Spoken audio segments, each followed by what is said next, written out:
Hello friends, welcome to our channel the success master. আমি সুস্মিতা। আমি আজকে তোমাদের জন্য একটা ডেমো ক্লাস নিয়ে এসেছি পলিটি থেকে। আর যেই টপিকটা থেকে আজকে আমরা ডিসকাস করব এবং তার সঙ্গে কিছু কোশ্চেন আনসারও প্র্যাকটিস করে নেব, সেই টপিকটা হলো ভারতীয় সংবিধান, সংবিধানের অংশসমূহ। এই সংবিধানের অংশসমূহগুলি নিয়ে আমরা আলোচনা করব। তো অংশসমূহগুলি কোনগুলি, সেটা হলো পার্ট। সংবিধানের পার্ট রয়েছে, সেই পার্টগুলি আমরা এক এক করে দেখে নেব। তো ক্লাসটা শুরু করার আগেই তোমাদের একটা ছোট্ট একটা ইনফরমেশান দিয়ে দিই। আমাদের যে ভারতের সংবিধান রয়েছে সেটা বিশাল। এই সংবিধানের মধ্যে কিছু পার্ট রয়েছে, টোটাল 22টা পার্ট রয়েছে। এই 22টা পার্টের মধ্যে আরও কিছু ধারা রয়েছে, আর্টিকেল রয়েছে। তো আমরা পার্টের সাথে সাথে অর্থাৎ অংশগুলির সাথে সাথে সেই ধারাগুলিও দেখে নেব এবং কোন পার্টের মধ্যে কোন বিষয়টা নিয়ে আলোচনা করা হয়েছে সেগুলি আমরা এক এক করে ডিটেলসে দেখে নেব। তো তোমরা স্কিপ না করে লাস্ট পর্যন্ত দেখতে থাকো, তাহলে আশা করি তোমাদের এই টপিকটা থেকে আর কোনো কনফিউশন থাকবে না। কারণ এক্সামের মধ্যে এই টপিকটা থেকে 1 থেকে 2 নাম্বার অবশ্যই আসে। তো আমরা আশা রাখছি তোমরা যদি এই ক্লাসটা একদম সম্পূর্ণটা দেখতে থাকো, ভালোভাবে মাথায় রাখো এই ক্লাসটা, তাহলে তোমরা এই টপিকটা থেকে 1 থেকে 2 নাম্বার অবশ্যই পাবে। তো তোমরা ক্লাসটা ভালোভাবে দেখতে থাকো এবং স্কিপ না করে ক্লাসটা দেখতে থাকো। তো এখন দেরি না করে আজকের ইম্পর্টেন্ট ক্লাসটা আমি শুরু করছি। ওকে, সো আমরা ভারতের যে সংবিধান রয়েছে তার মধ্যে পার্ট রয়েছে টোটাল 22টা পার্ট রয়েছে। এখন ধরো এটা হলো ভারতের সংবিধান। ওকে, এই সংবিধানের মধ্যে কিছু পার্ট রয়েছে, তো এরকম পার্ট রয়েছে। এই পার্টগুলি হলো টোটাল 22টা। এই পার্টগুলির মধ্যে আরও কিছু ধারা রয়েছে, আর্টিকেল রয়েছে। পার্টগুলির মধ্যে আরও কিছু আর্টিকেল রয়েছে, তো বলতে পারো এগুলি সাব ব্রাঞ্চেস। ওকে, তো সেগুলি আমরা দেখে নেব। প্রথমেই রয়েছে পার্ট অর্থাৎ অংশ। এখন টোটাল তো আমরা জানি যে 22টা পার্ট রয়েছে। এখন এই 22টা পার্টের মধ্যে কী কী বিষয় নিয়ে আলোচনা করা হয়েছে সেগুলি আমরা দেখে নেব। তার সাথে সাথে দেখব ধারাগুলি, যে 1 নাম্বার পার্টের মধ্যে কোন ধারা রয়েছে বা 2 নাম্বার পার্টে কোন ধারা রয়েছে সেগুলো আমরা এক এক করে দেখে নেব।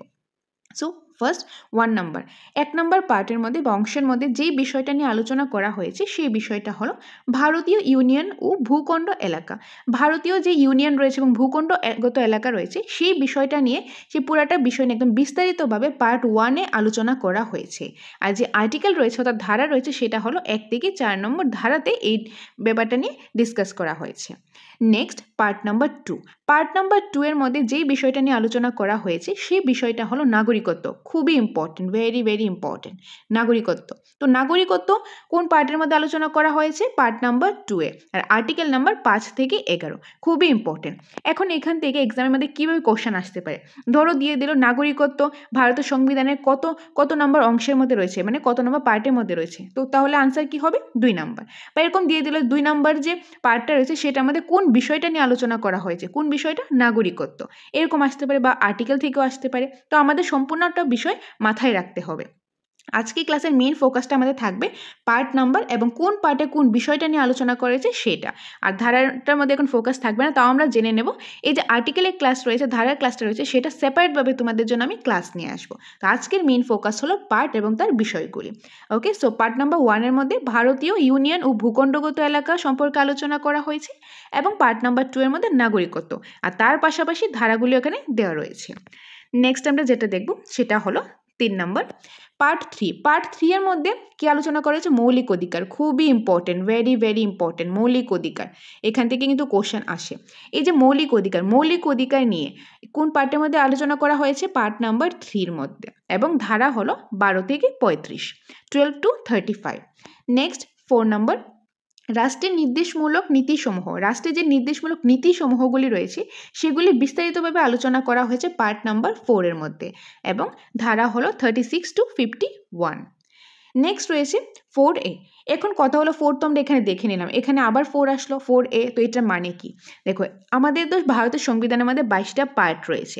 এই 22টা পার্ট সবসময় যে সেম থাকবে এরকম না, অনেক সময় অনেক কিছু বাদ দিতে লাগবে, অনেক কিছু সংশোধন করতে লাগে, অনেক কিছু নতুনভাবে অ্যাড করতে লাগে, সিচুয়েশনের উপর ডিপেন্ড করে যখন অ্যাড করবে। এখন ধরো এই যে 4 নাম্বারটা, এই 4 নাম্বারটা আগে একটা করা হয়েছিল, পরে এটা সংশোধন করা হয়েছে। আমাদের মূল সংবিধানের মধ্যে পার্ট রয়েছে 22টা, কিন্তু পরে কোনো একটা কারণে কি করা হলো, এই যে পার্টের কিছু কিছু পার্ট রয়েছে সেগুলি সংশোধন করা হলো। যখন সংশোধন করা হবে, যেহেতু আগেই সিরিয়াল নাম্বার দেওয়া হয়েছে 1 2 3 4 এরকম করে সিরিয়াল নাম্বার দেওয়া হয়েছে, সেটা তো মাঝখানে এটা চেঞ্জ করতে পারবে না।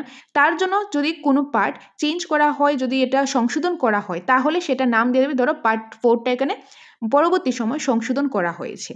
সংশোধন করাতে গেলে যেহেতু নাম্বারটা চেঞ্জ করতে পারবে না, তার জন্য 4 এর সাথে একটা এ লাগিয়ে দিয়েছে। যদি পরবর্তী সময় আবার চেঞ্জ করতে লাগে তাহলে 4B হয়ে যাবে, বা যদি পার্ট 5টাকে কোনো কারণে সংশোধন করতে হয় তাহলে 5A হয়ে যাবে। তো এরকম যদি কোনো একটা পার্টের সংশোধনের প্রয়োজন হয় তাহলে সেটার সাথে যেরকম 3A বা 4A 4B এরকম করে সংশোধন করা যায়, তাহলে সিরিয়াল নাম্বারটাও মেনটেন থাকে। তো এরকম করে এই যে 4 নম্বর যে পার্টটা রয়েছে সেটাকে মূল সংবিধানের মধ্যে এটা মূল সংবিধানের মধ্যে পার্ট 4 ছিল, পরে একটা চেঞ্জ করা হয়েছে, সংশোধন করা হয়েছে, তার জন্য এখানে একটা কি করা হয়েছে পার্ট 4 এর এ কি মৌলিক কর্তব্য প্রথমে 10টা ছিল, পরে একটা কি করা হয়েছে সংশোধনের মাধ্যমে আরও একটা অ্যাড করা হয়েছে, তাহলে টোটাল এখন হয়ে গেছে মৌলিক কর্তব্য 11টা। এই মৌলিক কর্তব্য 11টা কি সেটা নিয়ে সেপারেট ক্লাস আমি দেব। আজকে আমাদের মেইন ফোকাস যেহেতু পার্টের মধ্যে, তো এখানে আমি ডিটেলসে যাচ্ছি না। তো বেসিক্যালি মৌলিক কর্তব্য আমাদের মূল সংবিধানের মধ্যে প্রথম 10টাই ছিল, পরবর্তী সময় যেহেতু সংশোধন করা হয়েছে, পরবর্তী সময় সংশোধন করে আরও একটা যোগ করা হয়েছে, এখন টোটাল হয়েছে 11টা মৌলিক কর্তব্য বর্তমানে রয়েছে। যেহেতু সংশোধন করা হয়েছে তার জন্য এটা দেওয়া হয়েছে কি 4A। ওকে, আর এটা যে ধারাতে রয়েছে সেটা হলো 51A।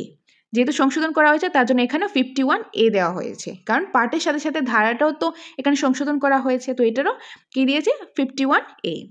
নেক্সট রয়েছে 5 নম্বরে রয়েছে কেন্দ্রের শাসন ব্যবস্থা ও সরকার। কেন্দ্রের যে শাসন ব্যবস্থা ও সরকার রয়েছে এই বিষয়টা নিয়ে আলোচনা করা হয়েছে কোথায়, পার্ট 5 এর মধ্যে। ভেরি ভেরি ইম্পর্টেন্ট, এটা খুবই বড় একটা পার্ট, এটা নিয়েও সেপারেটভাবে আমি তোমাদের বুঝিয়ে দেব, তো তোমরা চিন্তা করবে না, এটা আমি বুঝিয়ে দেব। কেন্দ্র শাসন ব্যবস্থা ও সরকার এই যে বিশাল যে ব্যাপারটা রয়েছে এটা বিস্তারিতভাবে আলোচনা করা হয়েছে পার্ট 5 এর মধ্যে। আর যেই ধারার মধ্যে এই বিষয়টা রয়েছে সেটা হলো 57 থেকে 151, 57 থেকে 151 নং ধারা পর্যন্ত এই যে ব্যাপারটা নিয়ে আলোচনা করা হয়েছে কি কেন্দ্রের শাসন ব্যবস্থা ও সরকার নিয়ে। নেক্সট রয়েছে ওকে 6 নাম্বার, পার্ট 6 এর মধ্যে কি নিয়ে আলোচনা করা হয়েছে, রাজ্যের শাসন ব্যবস্থা ও সরকার। রাজ্যের যে শাসন ব্যবস্থা রয়েছে এবং সরকার রয়েছে সেই বিষয়গুলি নিয়ে পার্ট নাম্বার 6 এর মধ্যে আলোচনা করা হয়েছে, এবং আর্টিকেল নাম্বার 152 থেকে 237। পার্ট নাম্বার 7-এ সপ্তম সংবিধান সংশোধনের 1956 এর মাধ্যমে এটি রদ করা হয়েছে। এই যে পার্ট নাম্বার 7 সেটা মূল সংবিধানে ছিল, কিন্তু 1956 সালে এটা কি করা হয়েছে, 1956 সালে আবার সংশোধন করা হয়েছে, সেই সংশোধনের মাধ্যমে এই সপ্তম সংবিধানটাকে রদ করা হয়েছে, বাদ দেওয়া হয়েছে, এটাকে স্টপ করা হয়েছে। আর এটা কত নং ধারাতে ছিল, এটা ছিল 238 নং ধারাতে। 8 নম্বরে রয়েছে কেন্দ্রশাসিত অঞ্চলে প্রশাসনিক ব্যবস্থা। এই যে কেন্দ্রশাসিত যে অঞ্চলগুলো রয়েছে সেখানে প্রশাসনিক ব্যবস্থা তো দেখতে লাগবে, সেই বিষয়টা নিয়ে ভাবতে লাগবে কিভাবে চলবে, কিভাবে সব কিছু হবে, সেই ব্যাপারটা নিয়ে আলোচনা করা হয়েছে পার্ট নাম্বার 8 এর মধ্যে। আর আর্টিকেল নাম্বার 239 থেকে 242। নেক্সট 9 নম্বর।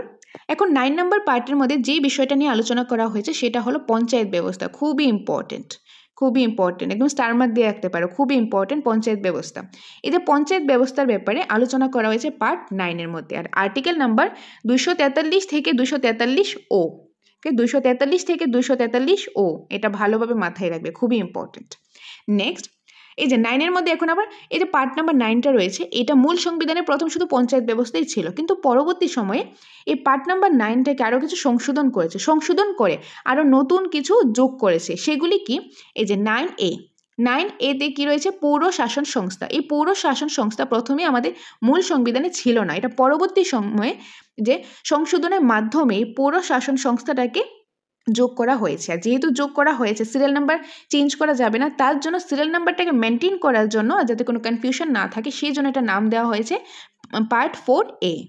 তারপর পরবর্তী সময় আবার এটাকে পার্ট 9টাকে আবারও কি করা হয়েছে, সংশোধন করা হয়েছে, তখন এটার নাম দেওয়া হয়েছে পার্ট 9B। আর কি বিষয়ে আলোচনা করা হয়েছে, সমবায় সমিতি নিয়ে পার্ট 9B-তে আলোচনা করা হয়েছে। আর যে আর্টিকেলগুলো রয়েছে যেরকম 9A-তে রয়েছে 243P থেকে 243ZJ, আর সমবায় সমিতির মধ্যে রয়েছে 243ZH থেকে 243ZT পর্যন্ত। তারপর পার্ট নাম্বার 10 যেই বিষয়টা নিয়ে আলোচনা করা হয়েছে সেটা হলো তপশিলি জাতি ও তপশিলি উপজাতি অঞ্চলসমূহ, এই যে তপশিলি জাতি ও তপশিলি উপজাতি অঞ্চল সমূহগুলি রয়েছে সেই ব্যাপারগুলি নিয়ে পার্ট 10 মধ্যে আলোচনা করা হয়েছে। আর আর্টিকেল নাম্বার 244 থেকে 244 এতে আলোচনা করা হয়েছে। এবং পার্ট 11 মধ্যে কেন্দ্র ও রাজ্যের মধ্যে শাসনতান্ত্রিক সম্পর্ক, যে কেন্দ্র ও রাজ্যের মধ্যে যে শাসনতান্ত্রিক সম্পর্ক রয়েছে সেই বিষয়গুলি নিয়ে আলোচনা করা হয়েছে পার্ট নাম্বার 11 মধ্যে। আর আর্টিকেল নাম্বার 245 থেকে 263, আর্টিকেল নাম্বার 245 থেকে 263 এটার মধ্যে আলোচনা করা হয়েছে কেন্দ্র ও রাজ্যের মধ্যে যে শাসনতান্ত্রিক সম্পর্ক রয়েছে সেই বিষয়গুলি নিয়ে। এই যে বিষয়গুলি রয়েছে ডিটেলসে কিন্তু পড়ানো হয়, আমাদের সিলেবাসে যে পার্টটা রয়েছে কিন্তু সিলেবাসের অ্যাকর্ডিং কিন্তু আমাদের সেন্টারেও পড়ানো হয়। তো সামনে আমাদের টেটের এক্সাম, যার জন্য তোমরা প্রিপারেশন করছো, তো তোমাদের বলি আমাদের coaching centre the success master একদম কোয়ালিটিফুল ক্লাস করানো হয় আমাদের টেট পাস করার জন্য। এই যে 2019 বা 2021 যেরকম পরীক্ষা হয়েছে 2022 কিন্তু সেরকম কোশ্চেন প্যাটার্ন ছিল না। 2022 কোশ্চেন প্যাটার্নটা অনেকটাই টাফ ছিল। সেই ব্যাপারগুলি জানতে গেলে আমাদের প্রতিটা টপিকের, প্রতিটা সাবজেক্টের, প্রতিটা টপিকের একদম কনসেপ্টের ডিটেলসে আমাদের জানতে লাগবে। সেই ডিটেলস জানতে গেলে আমাদের কি করতে লাগবে, আমাদের ভালো ভালো ইনফরমেটিভ ক্লাস লাগবে। আর সেই ক্লাসগুলি পেতে তোমাদের কী করতে লাগবে, আমাদের চ্যানেল দ্য সাকসেস মাস্টারের সাথে তোমরা যুক্ত থাকতে পারো। এবং তার পাশাপাশি তোমরা যদি চাও অফলাইন ক্লাস করবে, কারণ আমাদের এখানে একদম কোয়ালিটিফুল ক্লাস করানো হয়। তোমরা বলতে পারো ত্রিপুরার একটা বিশ্বস্ত coaching centre the success master, যেখানে একদম কনসেপ্ট ওয়াইজ ডিটেলসে পড়ানো হয়। কারণ ডিটেলসে যদি আমরা না পড়ি তাহলে কিন্তু আমরা পাস করতে পারবো না। কারণ 2018, 19 বা 2021 মতন কোশ্চেন কিন্তু আর এখন আর হবে না। সেই কোশ্চেনের লেভেলটা অনেকটাই টাফ হয়ে গেছে। আর সেই কোশ্চেনগুলি পারফর্ম করার জন্য, ভালোভাবে একটা পারফর্ম করার জন্য, সেটার জন্য আমাদের কনসেপ্টটা ডিটেলসে জানতে লাগবে। আর সেই ডিটেলস জানার জন্য তোমরা কি করতে পারো, আমাদের এখানে অফলাইন ক্লাস করতে পারো। আমাদের এখানে একটা অফার চলছে, এডমিশন ফিস ছাড়া শুধুমাত্র মান্থলি পেমেন্টের মাধ্যমে তোমরা টেটের কোর্সটা পেয়ে যাবে। সেই ব্যাপারে বিস্তারিত জানতে গেলে তোমরা এই নম্বরে যোগাযোগ করে জেনে নিতে পারো এডমিশন প্রসেসটা, তোমরা কীভাবে সেই সুযোগটা পেতে পারো। কারণ এই সুযোগটা কিন্তু লিমিটেড রয়েছে, লিমিটেড অফার। তাছাড়া যারা তোমরা এডমিশন নিয়ে ক্লাস করতে পারবে না, বাড়ি অনেকটাই দূরে রয়েছে, তোমাদের জন্য আমাদের এখানে নোটসও অ্যাভেলেবেল রয়েছে।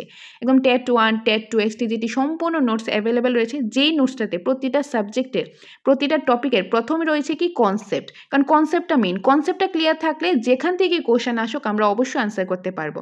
সেই কনসেপ্টের পাশাপাশি প্রতিটা নোটসের মধ্যে, প্রতিটা টপিকের মধ্যে রয়েছে আমাদের প্রচুর পরিমাণে এমসিকিউ প্র্যাকটিস। তো তোমরা যদি চাও এডমিশন নেবে কিংবা নোটসটা নিয়ে পড়বে, প্রিপারেশন দরকার এক্সামের জন্য, তাহলে তোমরা দেরি না করে এখনই আমাদের সাথে যোগাযোগ করতে পারো। তোমরা চাইলে আমাদের সেন্টারে এসে তোমরা নোটসটা দেখিয়ে যাচাই করে যদি ভালো লাগে তবেই নিতে পারো। তো এডমিশন ব্যাপারে বা নোটসের ব্যাপারে আরও ডিটেলসে জানতে হলে তোমরা এই নম্বরে যোগাযোগ করতে পারো। ওকে, এনিওয়ে নেক্সট আমরা যেটা দেখে নেব, যে পার্টটা দেখে নেব সেটা হলো পার্ট নাম্বার 12। পার্ট নাম্বার 12-এর মধ্যে কী নিয়ে আলোচনা করা হয়েছে, অর্থ সম্পদ চুক্তি। এই যে অর্থ সম্পদ চুক্তি, এই ব্যাপারটা নিয়ে পার্ট নাম্বার 12-এর মধ্যে ডিটেলসে আলোচনা করা হয়েছে। আর আর্টিকেল নাম্বার এই যে 264 থেকে 300A, ওকে, 264 থেকে 300A পর্যন্ত অর্থ সম্পদ চুক্তি নিয়ে আলোচনা করা হয়েছে। তারপর রয়েছে পার্ট নাম্বার 13। পার্ট নাম্বার 13-এ রয়েছে ব্যবসা বাণিজ্য। যে ব্যবসা বাণিজ্যর যে কনসেপ্টটা রয়েছে সেই ব্যাপারে ডিটেলসে আলোচনা করা হয়েছে পার্ট নাম্বার 13-এর মধ্যে। আর আর্টিকেল নাম্বার 301 থেকে 307। তারপর রয়েছে পার্ট নাম্বার 14, কেন্দ্র ও রাজ্য সরকারের চাকরি। যে কেন্দ্র রাজ্য সরকারের যে চাকরি রয়েছে এই বিষয়টা নিয়ে আলোচনা করা হয়েছে পার্ট নাম্বার 14-এর মধ্যে। আর আর্টিকেল নাম্বার 308 থেকে 323। নেক্সট রয়েছে এখন এই যে পার্ট 14-এর মধ্যে আবার কিছু সংশোধন করা হয়েছে। আমাদের মূল সংবিধানে এটা ছিল না, এটা সংশোধন করা হয়েছে। সংশোধন করে এটা নাম দেওয়া হয়েছে পার্ট 14A। কি রয়েছে, কোন বিষয় নিয়ে আলোচনা করা হয়েছে, এই যে বিষয়টা আলোচনা করা হয়েছে বিশেষ প্রশাসনিক ট্রাইব্যুনাল গঠন, এই বিষয়টা নিয়ে পার্ট 14A-তে আলোচনা করা হয়েছে। এটা সংশোধনের মাধ্যমে পরবর্তী সময়ে এটা অ্যাড করা হয়েছে। আর আর্টিকেল নাম্বার 330A থেকে 330B। নেক্সট 15, নির্বাচন ও নির্বাচন কমিশন। এই যে নির্বাচন ও নির্বাচন কমিশন নিয়ে আলোচনা করা হয়েছে পার্ট নাম্বার 15-এর মধ্যে। খুবই important, very very important. Article number 324 থেকে 329A। তারপর পার্ট নাম্বার 16, তপশিলি জাতি ও তপশিলি উপজাতিদের এবং ইঙ্গ ভারতীয়দের জন্য বিশেষ ব্যবস্থা গ্রহণ। এই টপিকটা নিয়ে কোথায় আলোচনা করেছে, এই বিষয়টা নিয়ে আলোচনা করা হয়েছে পার্ট নাম্বার 16-এর মধ্যে। আর আর্টিকেল নাম্বার 330 থেকে 342। এখন দেখবো আমরা পার্ট নাম্বার 17 পার্ট নাম্বার 17-এর মধ্যে সরকারি ভাষাসমূহ, যে সরকারি ভাষাসমূহগুলি রয়েছে এই বিষয়টা নিয়ে আলোচনা করা হয়েছে পার্ট নাম্বার 17-এর মধ্যে 343 থেকে 351 নং ধারার মধ্যে। পার্ট নাম্বার 18 জরুরি অবস্থা সংক্রান্ত ব্যবস্থা, এই যে জরুরি অবস্থা সংক্রান্ত ব্যবস্থা রয়েছে এই বিষয়টা নিয়ে আলোচনা করেছে পার্ট নাম্বার 18-এর মধ্যে, যে 3টা জরুরি অবস্থা রয়েছে, কি কি জরুরি অবস্থা রয়েছে সেই বিষয়টা নিয়ে আমরা সেপারেট একটা ক্লাস নিয়ে আসবো। তো এখানে আমি ডিটেলসে যাচ্ছি না, এখন শুধু এতটুকু মনে রাখো পার্ট নাম্বার 18 18 নম্বর অংশের মধ্যে জরুরি অবস্থা সংক্রান্ত ব্যবস্থা নিয়ে আলোচনা করা হয়েছে, আর্টিকেল নাম্বার 352 থেকে 360। তারপর রয়েছে পার্ট নাম্বার 19 ফৌজদারি মামলা থেকে রাষ্ট্রপতি ও রাজ্যপালদের নিষ্কৃতি দেওয়ার ব্যবস্থা, এই ব্যাপারটা নিয়ে এই যে বিষয়টা রয়েছে এই বিষয়টা নিয়ে আলোচনা করা হয়েছে পার্ট নাম্বার 19-এর মধ্যে 361 থেকে 367। পার্ট নাম্বার 20 পার্ট 20-তে আলোচনা করা হয়েছে যে বিষয়টা নিয়ে সেই বিষয়টা হলো সংবিধান সংশোধন পদ্ধতি, এই যে সংবিধানটা সংশোধন করা হয় যখন যেটা দরকার সেটা নিয়ে সংশোধন করা হয়, সেই সংশোধন করার জন্য এটার ব্যাপারেও বিস্তারিতভাবে আলোচনা করা হয়েছে পার্ট 20-তে, article number 368। Part number 21 part number 21-এ রয়েছে অস্থায়ী বিশেষ ব্যবস্থাসমূহ গ্রহণ, এই যে অস্থায়ী এবং বিশেষ ব্যবস্থাসমূহ গ্রহণ এই ব্যাপারটা নিয়ে আলোচনা করা হয়েছে পার্ট নাম্বার 21-এ, আর্টিকেল নাম্বার 369 টু 392।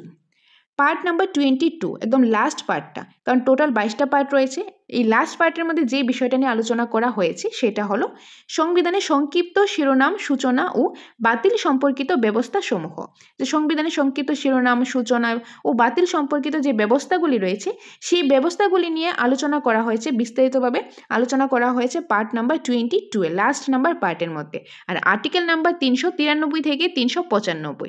তো আমাদের যে আর্টিকেল রয়েছে 395, পরবর্তী সময়টা সংশোধন হতে পারে, এখন রয়েছে কি 395, ওকে 395 নং ধারা, এবং টোটাল পার্ট রয়েছে 22টা। তো আমরা এই যে পার্টগুলি রয়েছে এই 22টা পার্টের মধ্যে কোন কোন বিষয়গুলি নিয়ে আলোচনা করা হয়েছে আর তার পাশাপাশি আর্টিকেলগুলি আমরা দেখে নিলাম। এখন আমরা আরও কিছু জিনিস দেখে নেব, যেরকম পার্ট 5-এর মধ্যে যে তোমাদের আমি বলেছিলাম যে পার্ট 5টা রয়েছে খুবই ইম্পর্টেন্ট পার্ট, কেন্দ্রের শাসন ব্যবস্থা ও সরকার, খুবই ইম্পর্টেন্ট একটা পার্ট, ভেরি ভেরি ইম্পর্টেন্ট। তো এই পার্টটার ব্যাপারে আরও আমরা কিছু ডিটেলসে জেনে নেব, এটার মধ্যে কী কী আসতে পারে সেটা আমরা জেনে নেব, কারণ তোমাদের আগেই বলেছি 2022-এ এরকম কোশ্চেন হয়েছে যেটা কোশ্চেন যে লেভেলটা আরও অনেকটা টাফ হয়ে গেছে, তার জন্য আমাদের কনসেপ্ট আরও ডিটেলসে পড়তে লাগবে। এখন যদি ধরো তোমরা 2019-এ বা 21-এ যে পরীক্ষা দিয়েছিলে সেটা আগের স্লাইড পর্যন্ত পড়লে এনাফ ছিল, কিন্তু এখনের প্যাটার্ন অনুযায়ী এতটুকু এনাফ না, আমাদের আরও বেশি পড়তে লাগবে। তার জন্য তোমরা আমাদের ক্লাসে এসে আরও ডিটেলসে পড়তে পারো অথবা আমাদের নোটসটাও নিতে পারো, কারণ আমাদের নোটসের মধ্যে প্রতিটা টপিকের খুব ডিটেলসে খুব সুন্দরভাবে সিস্টেমেটিক ওয়াইজ আলোচনা করা রয়েছে, ওকে, সেটার জন্য তোমরা এই নম্বরে যোগাযোগ করতে পারো। এনিওয়ে, যে পার্ট নাম্বার 5-এর মধ্যে কি রয়েছে, কেন্দ্রের শাসন ব্যবস্থা ও সরকার, এই যে কেন্দ্রের শাসন ব্যবস্থা ও সরকার যেটা বিশাল একটা বিস্তারিতভাবে এটার মধ্যে আলোচনা করা হয়েছে, যেরকম কিছু রয়েছে অধ্যায় 1, এই পার্ট 5-এর মধ্যে আবার কিছু অধ্যায় রয়েছে, অধ্যায় নাম্বার 1-এর মধ্যে কী নিয়ে আলোচনা করা হয়েছে, প্রশাসনিক ব্যবস্থা, যে প্রশাসনিক ব্যবস্থাটা নিয়ে বিস্তারিতভাবে আলোচনা করা হয়েছে অধ্যায় 1-এ, আর আর্টিকেল নাম্বার 52 থেকে 78 এগুলো একদম মাথায় রাখতে লাগবে, কারণ কোনখান থেকে কোশ্চেন আসে আমরা বলতে পারবো না, তার জন্য সবটা জিনিস আমাদের মাথায় রাখতে লাগবে, কারণ যেটাই আসুক না কেন আমরা যাতে আনসার করতে পারি, ওকে। তারপর অধ্যায় নাম্বার 2-এ রয়েছে সংসদ, এই সংসদটা আলোচনা করা হয়েছে অধ্যায় 2-এ, আর্টিকেল নাম্বার 79 থেকে এই যে 122। অধ্যায় নাম্বার 3-এ রয়েছে রাষ্ট্রপতির ক্ষমতা সংক্রান্ত বিষয়, আর্টিকেল নাম্বার 123। অধ্যায় 4 কেন্দ্রীয় বিচার বিভাগ, আর্টিকেল নাম্বার 124 টু 147। অধ্যায় 5 ভারতের এই যে কম্পিউটার ও অডিটর জেনারেল, ওকে, আর্টিকেল নাম্বার 148 টু 151। এগুলি হলো পার্ট 5-এর যে কেন্দ্রের শাসন ব্যবস্থা ও সরকারের যে কোন অধ্যায়ে কোন জিনিসটা নিয়ে আলোচনা করা হয়েছে এবং তার সাথে সাথে আর্টিকেলগুলো। নেক্সট রয়েছে পার্ট নাম্বার 6টা আমরা দেখে নেব কি, রাজ্যের শাসন ব্যবস্থা ও সরকার, রাজ্যের যে শাসন ব্যবস্থা ও সরকার রয়েছে তার মধ্যে কী কী রয়েছে, সাধারণ বিষয়, রাজ্যের সংজ্ঞা, এই যে সাধারণ বিষয়গুলি রয়েছে যেরকম রাজ্যের সংজ্ঞা, এই বিষয়গুলি নিয়ে আলোচনা করা হয়েছে আর্টিকেল নাম্বার 152-এ। প্রশাসনিক ব্যবস্থা সম্পর্কে আলোচনা করা হয়েছে আর্টিকেল নাম্বার 153 থেকে 167 পর্যন্ত। রাজ্য আইনসভা আর্টিকেল 168 থেকে 212 পর্যন্ত। রাজ্য সরকারের ক্ষমতা আর্টিকেল নাম্বার 213। হাইকোর্ট নিয়ে আলোচনা করা হয়েছে আর্টিকেল নাম্বার 214 থেকে 232। অধস্তন আদালত আর্টিকেল নাম্বার 233 থেকে 237। ওকে, এটা হলো পার্ট নাম্বার 6-এর। এখন আমরা দেখব পার্ট নাম্বার 12, অর্থ সম্পদ চুক্তি। অর্থ সম্পদ চুক্তিটা আলোচনা করা হয়েছে পার্ট নাম্বার 12-এ। অর্থ সম্পর্কে আলোচনা করা হয়েছে আর্টিকেল নাম্বার 264 থেকে 291 পর্যন্ত। ঋণ গ্রহণ আর্টিকেল নাম্বার 292 থেকে 293। সম্পদ চুক্তি অধিকার দায়বদ্ধতা আনুগত্য এই বিষয়গুলি নিয়ে আলোচনা করা হয়েছে আর্টিকেল নাম্বার 294 থেকে 300। আর সম্পত্তির অধিকার নিয়ে আলোচনা করা হয়েছে আর্টিকেল 300A-তে। এই যে সম্পত্তির অধিকার, এটা যখন মূল সংবিধান করা হয়েছিল তখন এই সম্পত্তির অধিকারটা মৌলিক অধিকারের মধ্যেই ছিল, কিন্তু পরবর্তী সময় এটা সংশোধনের মাধ্যমে এটা মূল সংবিধান থেকে, মূল অধিকার থেকে এটা বাদ দেওয়া হয়েছে। যেহেতু মূল অধিকার থেকে বাদ দেওয়া হয়েছে, এটা সংশোধন করা হয়েছে, তার জন্য এটা আর্টিকেল নাম্বার 300A-তে চলে গেছে। তো এটা হলো সম্পত্তির অধিকার। ভালোভাবে জিনিসটা মাথায় রাখবে, খুবই ইম্পর্টেন্ট ক্লাস এটা। ওকে, তো এটা গেল পার্ট নাম্বার 12। এখন দেখে নেব পার্ট নাম্বার 14, কেন্দ্র রাজ্য সরকারের চাকরি। এদের চাকরি ব্যাপারটা নিয়ে আলোচনা করা হয়েছে আর্টিকেল নাম্বার 308 থেকে 314। আর পাবলিক সার্ভিস কমিশন ব্যাপারটা নিয়ে আলোচনা করা হয়েছে, very very important, article number 315 থেকে 323। আর্টিকেল নাম্বার পার্ট 17, সরকারি ভাষাসমূহ নিয়ে আলোচনা করা হয়েছে এই পার্টের মধ্যে। রাষ্ট্রীয় ভাষা নিয়ে আলোচনা করা হয়েছে আর্টিকেল নাম্বার 343 থেকে 344। আঞ্চলিক ভাষাসমূহ আর্টিকেল 345 টু 347। সুপ্রিম কোর্ট ও হাইকোর্টের ব্যবহৃত ভাষাসমূহ, যে সুপ্রিম কোর্ট আর হাইকোর্টের মধ্যে যেসব ভাষাগুলি ব্যবহার করা হয় সেই বিষয়টা নিয়ে আলোচনা করা হয়েছে আর্টিকেল 348 টু 349। বিশেষ নির্দেশাবলী নিয়ে আলোচনা করা হয়েছে আর্টিকেল 350 থেকে 351। এখন আমরা কিছু ইম্পর্টেন্ট যে কোশ্চেন আনসার ডিসকাস করে নেব, প্র্যাকটিস করে নেব। তো আমরা এতক্ষণ কনসেপ্টটা দেখলাম, আশা করি কনসেপ্টটা তোমরা বুঝতে পেরেছো। এখন আমরা কিছু কোশ্চেন আনসার দেখে নেব। সো 1 নম্বরে রয়েছে, সংবিধানের কোন অংশে কেন্দ্রের শাসন ব্যবস্থা ও সরকার নিয়ে আলোচনা করা হয়েছে? পার্ট 5-এ। পার্ট 5-এর মধ্যে যে কেন্দ্রের শাসন ব্যবস্থা ও সরকার নিয়ে আলোচনা করা হয়েছে। 2 নম্বর, সংবিধানের কোন অংশে ইউনিয়ন ও ভূখণ্ড এলাকা নিয়ে আলোচনা করা হয়েছে? পার্ট 1-এ। 3 নম্বরে রয়েছে, সংবিধানের কোন অংশে মৌলিক কর্তব্য নিয়ে আলোচনা করা হয়েছে? মৌলিক কর্তব্য নিয়ে আলোচনা করা হয়েছে পার্ট 4-এতে। পার্ট 4-এ। সংবিধানের কোন অংশে নাগরিকত্ব নিয়ে আলোচনা করা হয়েছে? পার্ট 2-এ নাগরিকত্ব নিয়ে আলোচনা করা হয়েছে। 5 নম্বর, রাষ্ট্রের নির্দেশমূলক নীতিসমূহ সংবিধানে কোন অংশ আলোচনা করা হয়েছে? পার্ট 4-এ। সংবিধানে কোন অংশে মৌলিক অধিকার নিয়ে আলোচনা করা হয়েছে? পার্ট 3-এ মৌলিক অধিকার নিয়ে আলোচনা করা হয়েছে। 7, রাজ্যের শাসন ব্যবস্থা ও সরকার সংবিধানে কোন অংশে আলোচনা করা হয়েছে? পার্ট 6-এ। সংবিধানে কোন অংশে তফসিলি জাতি ও তফসিলি উপজাতি এবং ইঙ্গ ভারতীয়দের জন্য বিশেষ ব্যবস্থা গ্রহণ করা হয়েছে? পার্ট 16। 9 নম্বর, কেন্দ্রীয় শাসিত অঞ্চলের প্রশাসনিক ব্যবস্থা সংবিধানে কোন অংশে আলোচনা করা হয়েছে? পার্ট 8।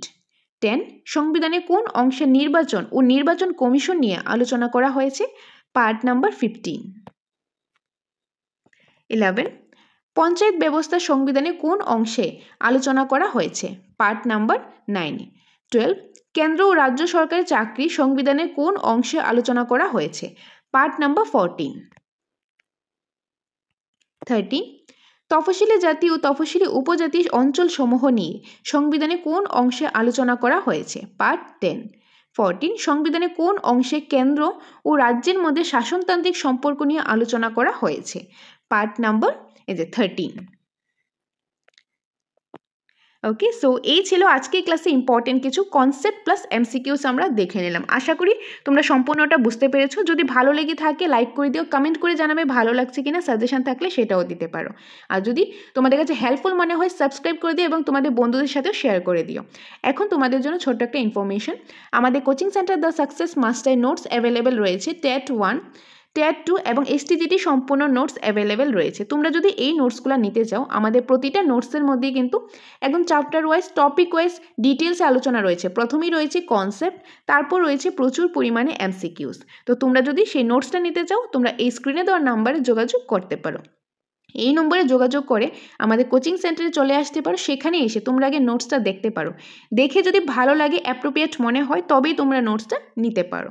তবে আমি এতটুকু বলতে পারি, তোমাদের নোটসটা দেখে অবশ্যই পছন্দ হবে, কারণ আমাদের 2022-এ যেরকমভাবে পরীক্ষাটা হয়েছে, যে লেভেলের কোশ্চেন হয়ে থাকে, সেইভাবেই কিন্তু আমাদের আপডেটেড নোটসটা বানানো হয়েছে। খুব সিস্টেমেটিক ওয়াইজ সুন্দরভাবে নোটসটা বানানো হয়েছে, একদম ডিটেলস রয়েছে। কারণ ডিটেলস না জানলে, কনসেপ্টটা না জানলে আমরা ভালো পারফর্ম করতে পারবো না। আমাদেরকে কনসেপ্টটা জানতে লাগবে। কনসেপ্টটা জানলেই, কনসেপ্ট যদি আমরা ডিটেলসে জানি, তাহলে কিন্তু যেখান থেকে কোশ্চেন আসুক আমরা পারবো। তার জন্য সেই ডিটেলসটা দেওয়ার জন্য, তোমরা ডিটেলসটা যদি জানার জন্য কী করতে পারো, আমাদের থেকে নোটসটা নিয়ে তোমরা পড়তে পারো। কারণ আমাদের হাতে এত সময় নেই যে আমরা নিজেরা নোটস বানিয়ে পড়বো। তার জন্য আমাদের এখানে একদম সুন্দরভাবে নোটসটা রেডি করা আছে। তোমরা জাস্ট আসতে পারো, নোটসটা দেখে ভালো লাগলে তবেই তোমরা নোটসটা নিতে পারো, নিয়ে তোমরা ভালো করে এক্সামের প্রিপারেশনটা করতে পারো। তাছাড়া তোমরা যদি চাও যে অফলাইন ক্লাস করবে, যেখানে আমাদের এখানে একদম খুব কোয়ালিটিফুল ক্লাস হয়ে থাকে, আমাদের কোচিং সেন্টার ত্রিপুরা একটা বিশ্বস্ত কোচিং সেন্টার, যেখানে খুব ভালোভাবে সিস্টেমেটিক ওয়াইজ ক্লাস হয়ে থাকে, মক টেস্ট নেওয়া হয়, অনলাইন অফলাইন মক টেস্ট নেওয়া হয়, প্র্যাকটিস সেট প্রোভাইড করা হয়। তোমরা যদি সেই সুযোগটাও পেতে চাও, তাহলেও তোমরা এই নম্বরে যোগাযোগ করতে পারো। রিসেন্টলি আমাদের সেন্টারে একটা অফার চলছে, যেটা আগামী 20 তারিখ পর্যন্ত রয়েছে, যেটার মধ্যে কোনোমাত্র এডমিশন ফিস ছাড়াই আমরা এডমিশনটা নিচ্ছি, শুধুমাত্র মান্থলি পেমেন্টের মাধ্যমে। তো সেই ব্যাপারে জানতে চাইলেও তোমরা এই নম্বরে ফোন করে সোজাসুজি একদম ডিটেলসটা তোমরা জেনে নিতে পারো। তো তোমরা নোটস নিতে চাও কিংবা এডমিশন নিতে চাও, এটার জন্য এই নম্বরে তোমরা যোগাযোগ করতে পারো। এটাই তোমাদের সাথে শেয়ার করার ছিল। ওকে, আশা করি সম্পূর্ণটা ক্লিয়ার হয়েছে। আর আরেকটা জিনিস, তোমরা যেই নোটসটা নাও না কেন, টেট 1, টেট 2 কিংবা এসটিজিটি, সেই নোটের সাথে তোমরা ফ্রি মক টেস্ট পেয়ে যাবে। একদম প্রতিটা সাবজেক্ট থেকে, প্রতিটা টপিক থেকে ইন্ডিভিজুয়াল মক টেস্ট তোমরা পেয়ে যাবে, একদম ফ্রিতে পেয়ে যাবে, যেটার জন্য আলাদা পেমেন্ট করতে লাগবে না। তো সেই ব্যাপারে জানতে হলে তোমরা স্ক্রিনে দেওয়া নাম্বারে যোগাযোগ করতে পারো। ওকে, সো দেখা হবে তোমাদের সাথে পরবর্তী একটা ক্লাসে। Thanks for watching.